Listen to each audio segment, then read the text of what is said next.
જય સ્વામિનારાયણ વિદ્યાર્થી મિત્રો, બાયોલોજી ઈ વિદ્યાના ક્લાસમાં આપ સૌનું હાર્દિક સ્વાગત છે. બાર સાયન્સ એમાં આપણે ચેપ્ટર નંબર 11નો અભ્યાસ કરશું. બાયોટેકનોલોજી, એના સિદ્ધાંતો અને પ્રક્રિયાઓ. ચેપ્ટર 11 અને 12 બાયોટેકનોલોજી ઉપરના ચેપ્ટર છે. ચેપ્ટર 11ની અંદર બાયોટેકનોલોજીની શાખાનો જન્મ અને બાયોટેકનોલોજીની શાખામાં રિકોમ્બિનેશન ડીએનએ એટલે પુનઃસંયોજિત ડીએનએનું નિર્માણ સમજવાનું છે. અને ચેપ્ટર નંબર 12ની અંદર બાયોટેકનોલોજીનો ઉપયોગ શીખવાનો છે. અહીંયા બાયોટેકનોલોજીના સિદ્ધાંત અને પ્રક્રિયાઓ છે, જ્યારે ચેપ્ટર નંબર 12ની અંદર એના ઉપયોગ છે. તો પહેલો પ્રશ્ન આપણે લઈશું બાયોટેકનોલોજીના સિદ્ધાંતો. પહેલાં તો બાયોટેકનોલોજી શું છે? What is the biotechnology? એનો મિનિંગ શું થાય? એટલે આ નવી શાખા એ કઈ શાખા છે? જીવવિજ્ઞાનની છે, આનુવંશિકતા, રંગસૂત્ર, ડીએનએ ઉપરની શાખા છે. જેમ આપણે શીખ્યા આનુવંશિકતાનો આણ્વીય આધાર એ છે મોલેક્યુલર બાયોલોજી. જીવવિજ્ઞાનમાં અણુજીવ વિજ્ઞાન. અણુજીવ વિજ્ઞાન એટલે કયા અણુની ચર્ચા થાય? ડીએનએ અણુની. હવે એ મોલેક્યુલર બાયોલોજી સાથે છે. હવે એ ડીએનએ ઉપરના ઘણા બધા સંશોધનો થયા પછી આગળ નવી શાખાનો પ્રારંભ થયો, બાયોટેકનોલોજી. તમે ક્રિસ 2 પિક્ચર જોયું હશે. ક્રિસ 2. ક્રિસ 2ની અંદર માનવર બનાવ્યા હતા. કોઈને યાદ હોય તો માનવ અને જાનવર બંનેના ડીએનએ ભેગા કર્યા હતા. અને એ પિક્ચરમાં જે પણ વિલન છે એ વિલને 3 થી 4 માનવર ઉત્પન્ન કર્યા હતા, લેબોરેટરીમાં બનાવ્યા હતા. માનવના જનીનો અને જાનવરના જનીનો ભેગા કરીને. એ કઈ શાખાથી શક્ય બન્યું હતું? કુદરતમાં આવું શક્ય જ નથી, પણ એટલું ખરું કે એવા માનવર જો સાયન્ટિસ્ટ બનાવે ને તો દુનિયાનો નાશ કરી શકે. પિક્ચરમાં એ જ સ્ટોરી હતી ને. એનો અર્થ અહીંયા હું તમને એમ સમજાવવા માંગુ છું કે બાયોટેકનોલોજી જેટલી આપણા માટે આશીર્વાદરૂપ છે ને, એટલી જ અભિશાપ છે. પણ બાયોટેકનોલોજીમાં કેટલાક રૂલ્સ હોય, રેગ્યુલેશન હોય, ઇન્ટરનેશનલ, જેને આપણે 12મા ચેપ્ટરમાં શીખીશું. આવું કોઈ કરી ના શકે, આવા કોઈ માનવર ઉત્પન્ન ન કરી શકે. એને રેકોર્ડ આપવો પડે શું સંશોધન કરે છે ઇન્ટરનેશનલ બેઝ ઉપર. નહીતર કોઈ પણ વૈજ્ઞાનિક છે જો આવું કંઈક રિસર્ચ કરતા હોય, જેમ કોરોના વાયરસ છે, એવું કહેવાય છે કે ચીનની અંદર રિસર્ચ ચાલતું હતું અને રિસર્ચના સંશોધનમાંથી આ વાયરસ લેબોરેટરીમાંથી નીકળી ગયા છે. અને આ વાયરસ જે કોરોના છે એ વાયરસના સંશોધનમાંથી લેબમાંથી છટકી ગયેલો છે. આ વાયરસ એ ચીનની મોટી ભૂલ હતી એવું આપણે ન્યૂઝમાં ને બધું સાંભળીએ છીએ કે એને તરત કોઈને જાણ કરી નહીં, એટલે આખા વર્લ્ડમાં ફેલાઈ ગયો. તો ત્યાંના એક સાયન્ટિસ્ટે એવું પણ કબૂલાત કરેલી હતી કે જેનું મૃત્યુ પણ થઈ ગયું હતું, જેને ચીને જાહેર નથી કર્યું. આપણે ન્યૂઝ ચેનલ જોઈ તો ખબર હશે. તો અહીંયા બાયોટેકનોલોજીની શાખાની વ્યાખ્યા શું છે કે સજીવો અથવા તેમાંથી પ્રાપ્ત થતા ઉત્સેચકોનો ઉપયોગ કરવાનો, એ ઉપયોગી પ્રક્રિયાઓ અને મનુષ્ય માટે ઉપયોગી નિપજોનું ઉત્પાદન કરવાનું. આવી ટેકનોલોજીને બાયોટેકનોલોજી કહેવાય. એટલે બાયોટેકનોલોજી સજીવો અને તેમાંથી પ્રાપ્ત થતા ઉત્સેચકોનો ઉપયોગ કરવાનો અને ઉપયોગી પ્રક્રિયા અને મનુષ્ય માટે ઉપયોગી એવી નિપજો બનાવવાની અને ઉત્પાદન કરવાનું. That means biotechnology. આજે ડાયાબિટીસ હોય તો એને ઉપરથી ઇન્સ્યુલિન લેવામાં આવે છે, દવા. એ ઇન્સ્યુલિનને હિમ્યુલિન કહેવાય છે. એ બાયોટેકનોલોજીનો આશીર્વાદ છે કે એવી દવા બનાવી લેબોરેટરીમાં. પહેલાં એ દવા છે ને બાયોટેકનોલોજી શાખા નહોતી એ પૂર્વે જે ઢોરો હોય એ ઢોરોના સ્વાદુપિંડમાંથી ઇન્સ્યુલિન લઈને બનાવાતી દવા.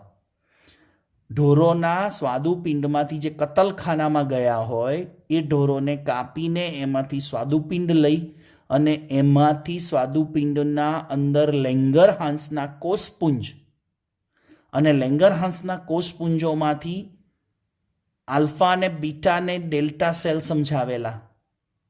એ બીટા સેલ જે ઇન્સ્યુલિન ઉત્પાદન કરે છે એ ઇન્સ્યુલિનમાંથી દવા બનાવી.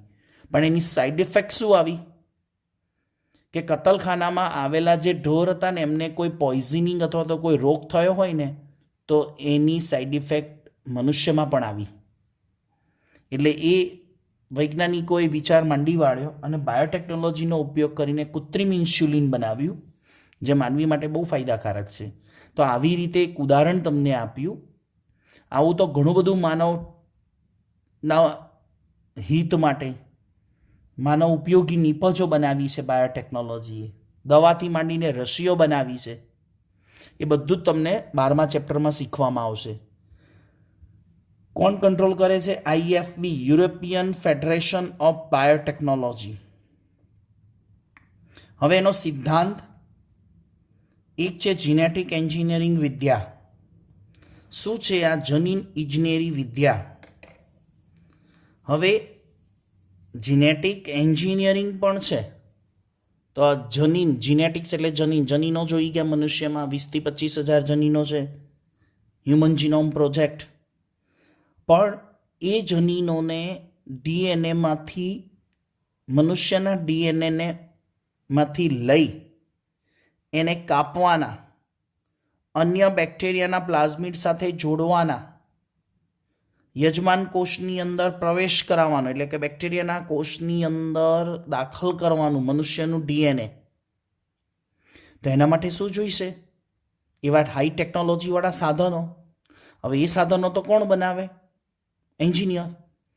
તો એ ડીએનએને લગતા સંશોધનો માટે જે પણ કંઈ સાધનો બનાવે છે, ઉપકરણો બનાવે છે, ડિવાઇસ બનાવે છે, એ શાખા એન્જિનિયરિંગ શાખા પણ જીનેટિક એન્જિનિયરિંગ.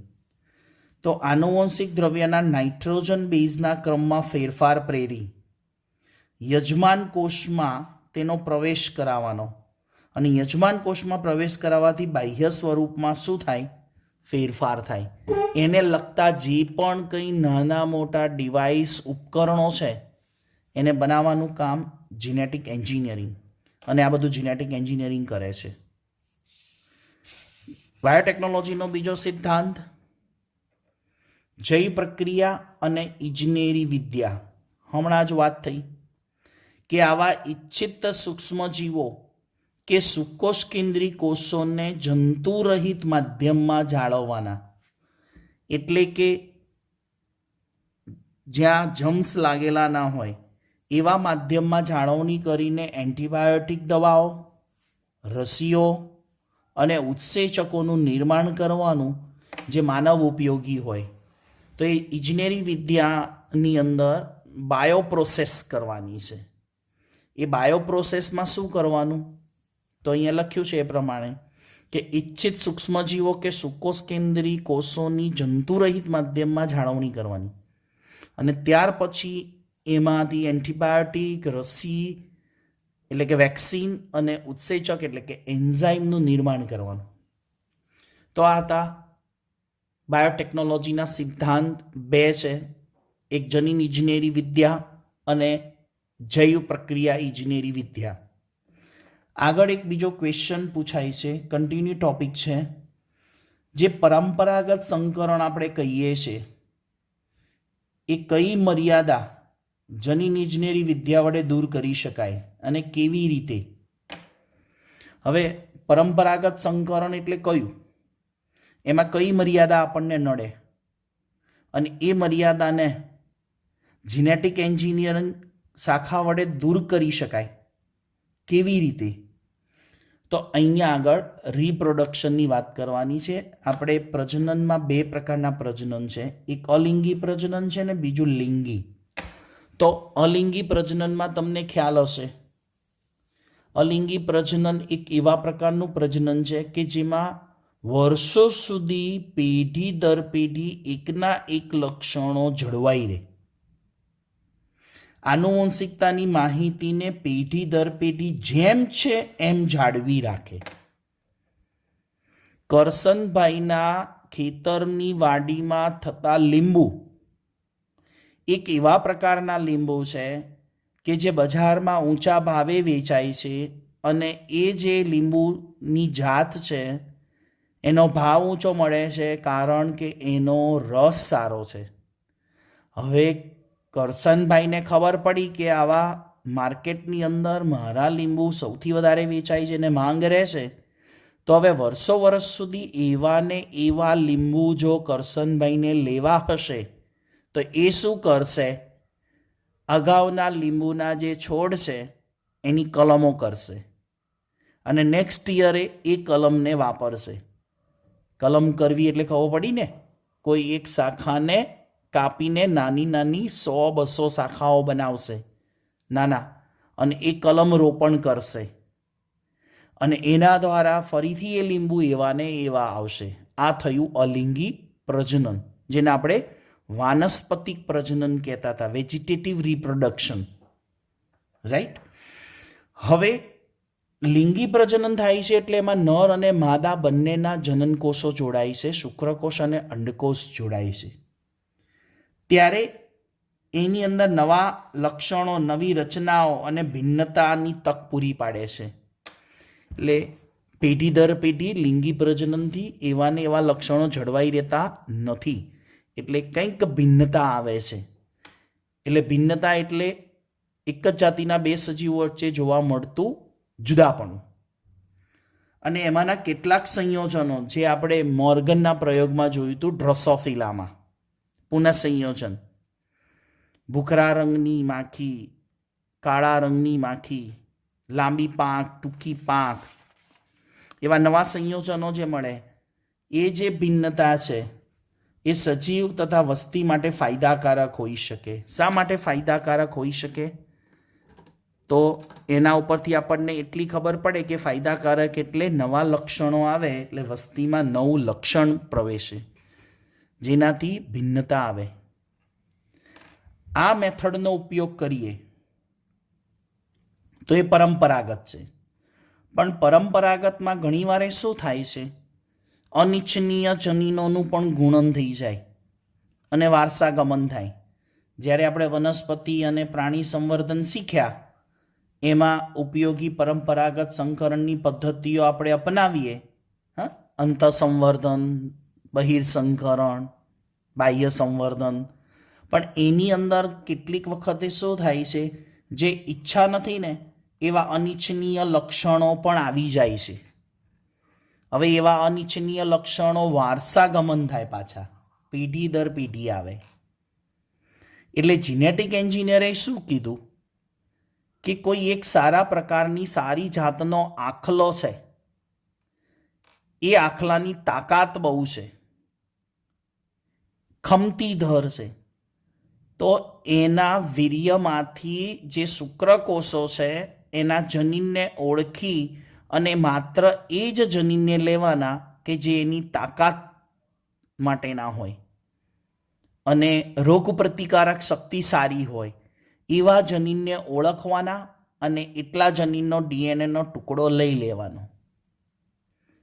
પછી એનું બાયોટેકનોલોજીની મદદથી ક્લોનિંગ કરવાનું અને ક્લોનિંગ બાદ એવા જીનના શુક્રકોષ છે એને માદાની યોનિમાં દાખલ કરવાનું, અથવા માદામાંથી પણ એવું સારું લક્ષણ લેવાનું કે જેમાં દૂધ ઉત્પાદન વધારે હોય ને રોગપ્રતિકારક શક્તિ સારી હોય, આવા બંને જનીનના ટુકડાને જોડી અને નવું જનીન બનાવીએ, નવું ડીએનએ બનાવીએ, એને કહેવાય પુનઃસંયોજિત ડીએનએ.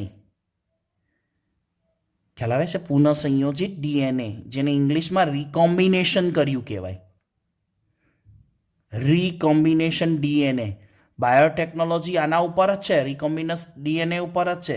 તો આવી મર્યાદા આ જનીન ઇજનેરીથી દૂર કરી શકાય. કેવી? અનિચ્છનીય લક્ષણોનું વારસાગમન દૂર કરી શકાય. આપણે ઈચ્છા ધરાવીએ છીએ ને એવી જ કેરી આવે.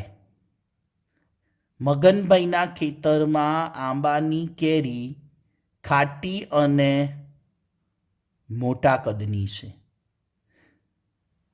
છગનભાઈના ખેતરના આંબાની કેરી ગળી અને નાના કદની છે. અને કરસનભાઈ જો બાયોટેકનોલોજીનો ઉપયોગ કરે તો એમના ખેતરમાં બાયોટેકનોલોજીની મદદથી માત્ર ને માત્ર કેવી કેરીઓ આવશે? ગળી અને મોટા કદની. પણ જો એ વાનસ્પતિક પ્રજનન, પરંપરાગત કલમ કરવી, પરંપરાગત લિંગી પ્રજનન કરવું, પુષ્પની પરાગરજ લઈને સ્ત્રીકેસર ઉપર સ્થાપિત કરવી, એ પરંપરાગત મેથડથી જો કરશે ને તો ગળી અને મોટા કદની આવે પણ ખરી અને ન પણ આવે, બીજી કઈ આવે. તો આવા અનિચ્છનીય લક્ષણોને દૂર કરવા જીનેટિક એન્જિનિયરિંગ આવી મર્યાદા દૂર કરી આપે છે. તો આ જીનેટિક એન્જિનિયરિંગમાં જનીનોનું ક્લોનિંગ થાય છે. What is the cloning? આગળ શબ્દ આવશે, ક્લોન કરવું. ક્લોનનો અર્થ મેં ઓફલાઈન સમજાવેલો છે, ત્રાદ્રશ્ય આવૃત્તિ અથવા ઝેરોક્સ થાય એના જેવું જ. અને બીજું જનીન સ્થાનાંતરણ કરવું. ક્લોનિંગ કર્યા પછી એ જનીનનું સ્થાનાંતરણ કરવું અને એમાંથી પુનઃસંયોજિત ડીએનએનું નિર્માણ થાય છે, જેને આપણે કયું ડીએનએ કહીએ છીએ? રિકોમ્બિનેશન ડીએનએ, આરડીએનએ કહીશું. કયું કહીશું? રિકોમ્બિનેશન ડીએનએ કહીશું, આરડીએનએ. એના ઉપર આખી બાયોટેકનોલોજી છે. તો અનિચ્છનીય જનીનોને દૂર રાખી શકાય અને ઇચ્છિત જનીનોને સજીવોમાં એન્ટ્રી આપી શકાય, જે આપણે ઈચ્છા ધરાવીએ છીએ તેવા જનીનોને.